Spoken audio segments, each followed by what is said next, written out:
Azken hamarkadetan klima aldaketaren ondorioz itsasondoetan gertatu diren aldaketak nabarmena dira. Zehazki, kostaldeko ekosistema bentonikoa oso sentiberatasun handia edo berezia erakutsi du baldintza klimatiko berrien aurrean. Eta azpimarratzekoa da errezela eratzen duten makrofitoaren gainbera edo desagerpenak eman direla eremu askotan. Makrofito fundiotzaile hauek espezie iraunkorra dira eta egitura aldetik konplexuak diren komunitateak osatzen dituzte.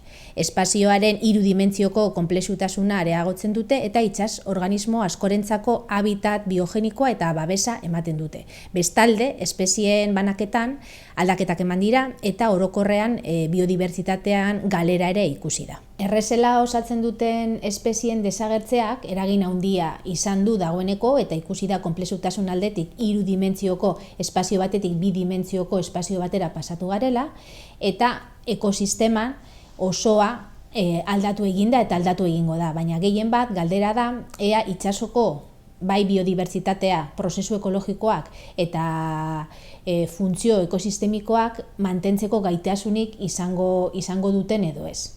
Zeren jakinekua da, itsas landarediaren errezela osatzen duten makroalga edo makrofito hauen gutxitzeak kate efektuak eragiten dituela ekosistemari eskaintzen dizkioten zerbitzuengatik. Errezela duten komunitateak ekoizpen handiko ekosistemak dira eta modu esanguratsu batean laguntzen diote kostaldeko produktibitateari. Ondorioz, ekologikoki eta sozioekonomikoki oso garrantzitsua dira. Espezie biogeniko hauek hainbat zerbitzu ekosistemiko eskaintzen dituzte. Eta zerbitzu hauen artean, itsasartzeko higadura murrizten dute, CO2 finkatzen dute, mantenugaien zikloaren zati dira, eta lehengai gisa balio dute erabilera desberdinetarako. Adibidez, elikagai iturri gisa dira, beste izakientzako, bizileku ere, oso garrantzitsua dira industria farmakologikoan edo elikagaien industrian, uraren kalitatea kontrolatzeko erabili ahal ditugu, beste gauza batzuen artean. Lehenengo eta behin, gure kostaldeko ekosistema bentonikoaren jarraipena egiten jarraitzea, bere aldaketak neurtu, ikertu eta nolabait ikusi bere egoera eta nola dan bilakaera. Eta bestalde, ekosistema bentonikoan estres faktoren aurrean duten erantzunari buruzko ezagutza edo informazio handiagoa lortzea da.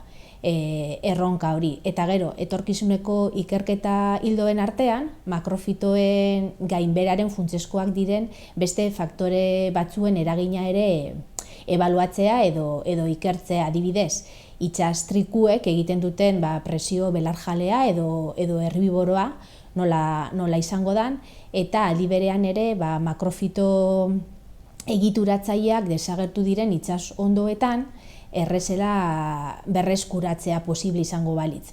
Adibidez, espezieak birlandatuz, esate baterako. Eta guzti hau kudeaketari bideratuta. Behintzat laguntzeko kudeaketa egoki bat egiteko.